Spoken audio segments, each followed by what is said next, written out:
This is Tom Fox. Welcome to this episode of the FCPA Compliance Report.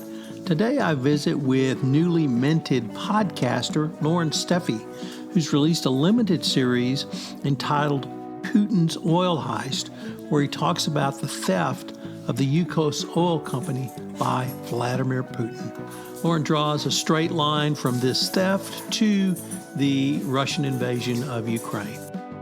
Before we get started, I'd like to tell you about a great new podcast on the Compliance Podcast Network. You've heard of the Manning Cast? Well, now the Compliance Podcast Network has the Gallo Cast. Yes, the brothers Gallo, Nick and Gio, talking compliance. It's free form. It's a lot of fun. It's like being with the Gallo brothers at the Thanksgiving dinner table talking about compliance. Check out the Gallo Cast on the Compliance Podcast Network or wherever great podcasts are heard.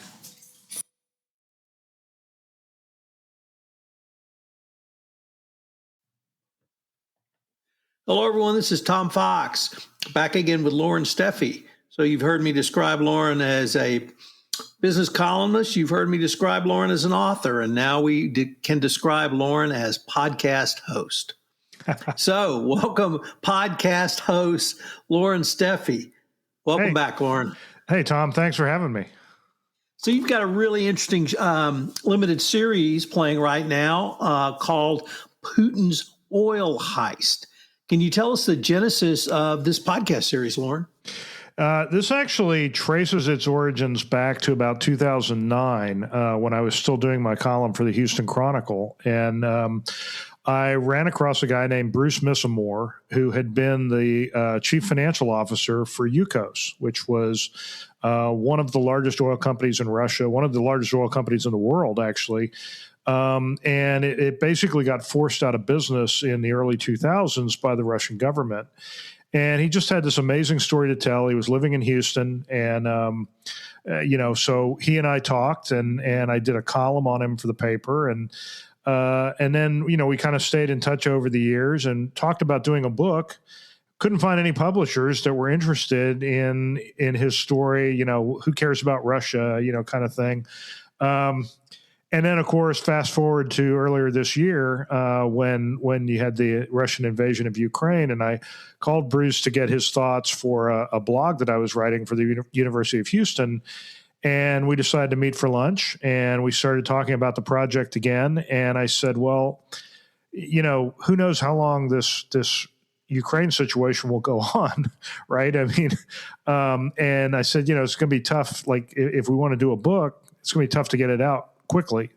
But I said, what about a podcast? Because we could tell the story in probably about 6 episodes and, then kind of see where we're at. If we still want to do a book, we can do one. And if not, we'll have a podcast we can be proud of. So that was kind of how it all came together.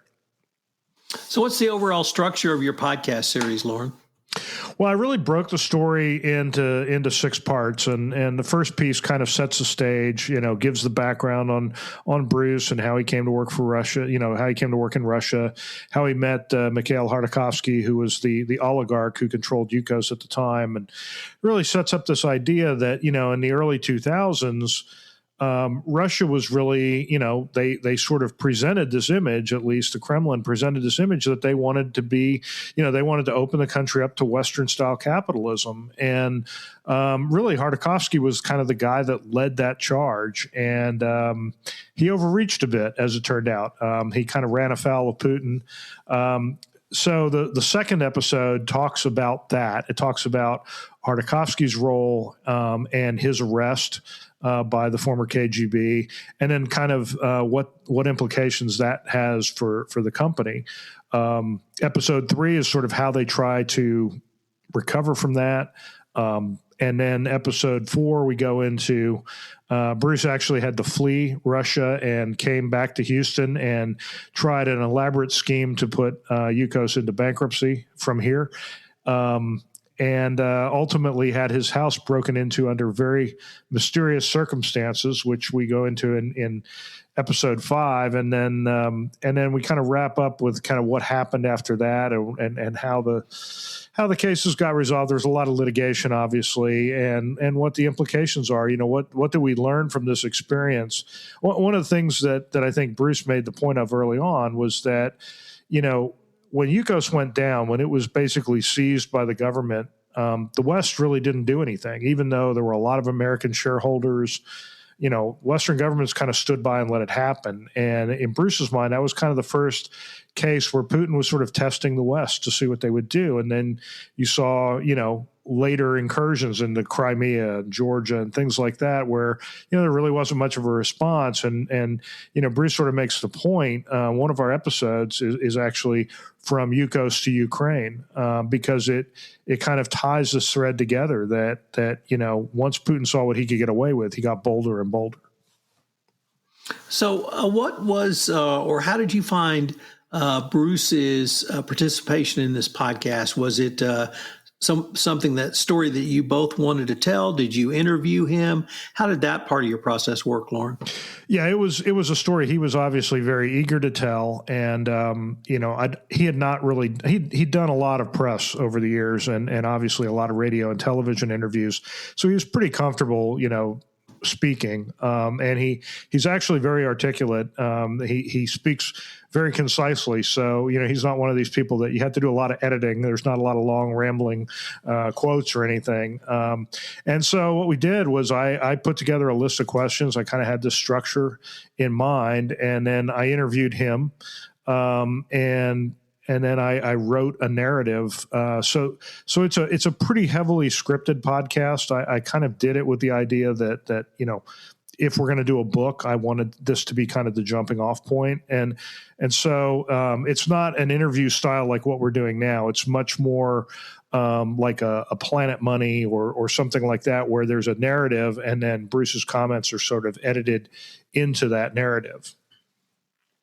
And that really takes me to my next point, which is the storytelling style that you have employed. You've been a business journalist for many years. You've interviewed people. You've been a columnist, where you've done your own research and written multiple books, including a book of fiction, The Big Empty. We have to give a shout out and plug for that. Thank you. How do you find the podcast format in terms for your own personal storytelling style? That was one of the things I wanted to really test out with this, because I had not done this type of podcast before. And I actually found it really interesting, really enjoyable. I mean, it's not unlike writing a newspaper column or something, where, you sort of build a narrative structure and you have quotes that support that structure. In this case, obviously the quotes are spoken. And it was a little tricky, finding just the right pieces of the interview to pull out in each particular spot. What I basically did was put the entire interview through a transcription program and then use that to kind of pull out segments, which worked pretty well. Although it was funny, when Bruce first read the script, he noticed that all his stuff didn't seem to make, there were words in there that didn't make sense, because he's using these Russian terms which are not getting translated. I'm like, no, that's just to show the editors what the space is that we're taking up here, right? So it was kind of a learning experience, I think, for both of us, but I think we both really enjoyed it. In terms of the overall story of Yukos, one of the things I've enjoyed about visiting with you about and reading your work over the years is you really can draw lines that many people don't see. And so, for instance, I interviewed you about your experiences around the Oklahoma City bombing, and you do that as a starting point for really a denigration of dialogue among people in the United States and resorting to violence when their views differed. And of course, in Enron, we were able to draw pretty much of a straight line from Enron to Sarbanes-Oxley to ESG today.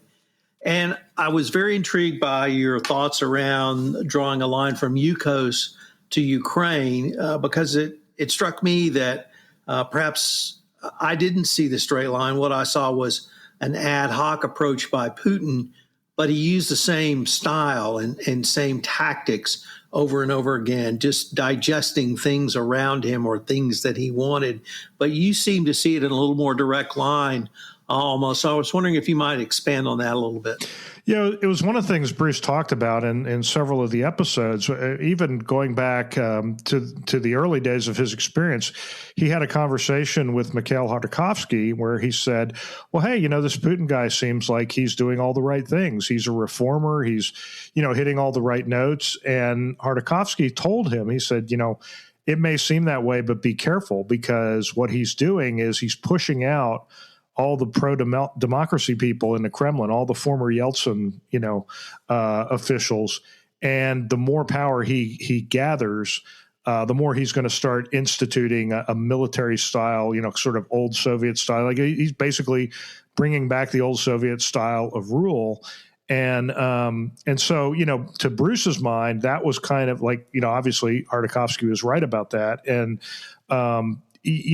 what happened with the oil companies that were operating, particularly the oil companies that were operating in Russia, really kind of shows that first step where, they were sort of recreating the old Soviet approach, and this idea that you were going to share your resources with foreigners, that other investors, outside investors, were going to be allowed to participate in Russia's oil wealth. That was just something that he was not going to have. And he especially did not like the idea of foreign executives running or owning Yukos. In fact, one of the things that came up was Yukos was having discussions. They wanted to keep growing, and they were having discussions about merger partners. And Bruce really wanted to merge or to reach some sort of an agreement with a foreign oil company, probably a U.S. company, because and Khodorkovsky did too, because they thought it would kind of shield them from the political backlash that seemed to be brewing in Russia.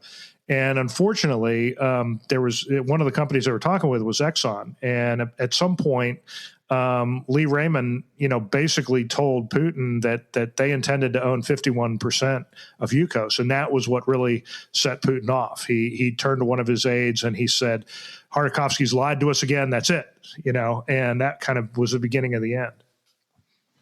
I'd like to ask you if you could take us back to the very early part of this century.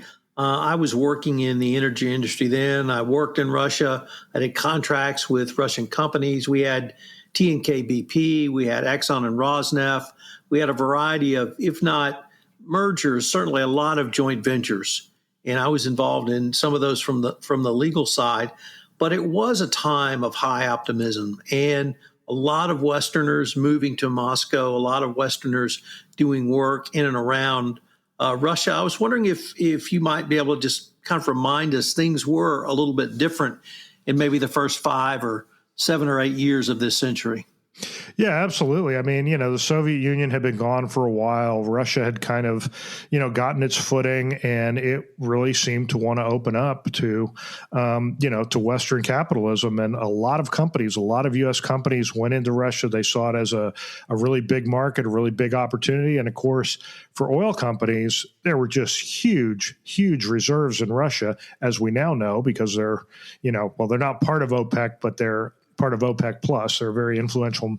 They're basically the plus in OPEC Plus, right? I mean, so they became, a major producer, and they needed American expertise to make that happen. A lot of their technology had kind of fallen behind in some cases, and so there was a mutually beneficial a mutual benefit there to be gained between U.S. companies and Russian companies. And yeah, you saw, a lot of these guys went in. And most of those joint ventures you talked about, did not end well ultimately. As we move, we're now recording this in June 2022. The Ukrainian war has now gone on for almost 4 months, and the sanctions around Russian oil and gas have had some effect, I think, in reducing overall exports from Russia. It's driven up the price of gas. And I wanted to end maybe asking if I could ask you about your $5 a gallon column and the magic benchmark and the psychological barrier for Americans around that. What does all of maybe Yukos to Ukraine to $5 a barrel oil really mean in your mind? Yeah, I mean, I think that's a really interesting point. I wrote this little piece about $5 gas because I kept seeing these interviews on TV where, the reporters go out and interview people at the gas pumps and they talk about how expensive it is and stuff. But the question that never gets asked or answered is, at what point does it get so expensive that you actually drive less, right? Like you find a way to drive less. And obviously that answer is different for everybody, but we haven't really seen a major drop off in demand. And it used to be, economists thought, $4 gasoline was where that would happen, back in the day. We're way past that. Now we're flirting with $5 and we still haven't really seen a big decline in demand. And so, in this era where we're supposed to be thinking about, climate change and using less fossil fuel and all that, it doesn't really seem to be taking hold. And so I think, what we have seen is really very interesting, because if you could go back in time 20 years to when Yukos was happening and you talked about, eliminating, one of the biggest oil producers from the global market, I think everybody would have thought, oh, that will really hasten, the switch to fossil or to renewables. People will find a way to do electric cars or whatever. But we're not seeing that. We're not seeing it technologically, and we're not seeing it more importantly, from a policy standpoint. I mean, I know it's a lot to expect our elected officials to, do anything other than point fingers and yell at each other. But I mean, this is an opportunity where we really need some policy response to help us get through this. And there just isn't any. I mean, Biden's opened up the SPR, which, has the usual effect of, it seems like every time a president opens the SPR, prices actually go up as opposed to down. And that certainly happened in this case. So, I think this is an opportunity to kind of lay out that roadmap for how do we get from where we are to where we want to be. And at these prices, I think people are going to be more willing to accept that change, but we're just not seeing the sort of policy initiatives. And so, I guess as it ties back into the Ukraine and Russia situation, what it tells you is that we're vulnerable for the next time this happens. The next time there's a major supply disruption, we haven't done anything to prepare for it, and that should be worrisome to everybody. And that's actually the lesson I've drawn to date. Starting with the Ukrainian war, but now after your podcast and going back to Yukos, is that we're always going to be subject and vulnerable to these disruptions, and that we do need some sort of national policy. I was on a couple of email threads where my friends were bitching about the price of oil, and my response is, well, let's look at national energy policy. Oops, can't do that. And I absolutely agree with you that this would be the perfect time to have a debate and at least get a policy in place that we could respond to this. So, let me end with asking perhaps any other limited series you're thinking about, if not in production. Well, I do have one other series that is in production as we speak. Among the other hats that I wear, I have a little publishing company, and we're putting out a book in a few weeks about baseball. Actually, the book is called Grinders: Baseball's Intrepid Infantry, and it's about all the kind of the guys you never hear of, right? They're not the stars; they're just the guys who love the game and sort of find a way to keep playing, and they get kicked around from the minors to the majors and back, and it's kind of about that life, that grind, and it's written by a guy named Mike Capps, who's the voice of the Round Rock Express, and he did a podcast, and again, I think that was an 8-episode series, and I don't have any involvement with it other than I was a guest on episode 1, but I am helping to produce it, and we'll be putting that out here in the next few weeks. So, well, Loren, we definitely look forward to that next series, and all I can say is keep it up. Well, thank you. And I guess I should say that if you want to find these podcasts, you can go to stonycreekpublishing.com/podcasts, and they're all there. So, including some of the ones we've done in the past. So, excellent. Well, Loren, thanks again. I look forward to continuing this conversation. Thank you, Tom. Always a pleasure. This is Tom Fox again. Thanks so much for listening to this episode of the FCPA Compliance Report, and I hope you will take a listen to Putin's Oil Heist. It's short, succinct, direct, great writing by Loren Steffy and Bruce Misamore adds color in a way that only an insider can talk about. It's available on the Compliance Podcast Network, so check it out. Have you ever thought about starting a podcast? Well, I am here to tell you that you can do it and post it on the Compliance Podcast Network, the only podcast network in compliance. Together with One Stone Creative, Megan Doherty and her team, we can produce your podcast for you, put it out, and you will have a voice in the greater compliance community. If you're interested, give me a shout, tfox at tfoxlaw.com. Thanks so much for listening. This podcast is a part of the C-Suite Radio Network. For more top business podcasts, visit c-suiteradio.com.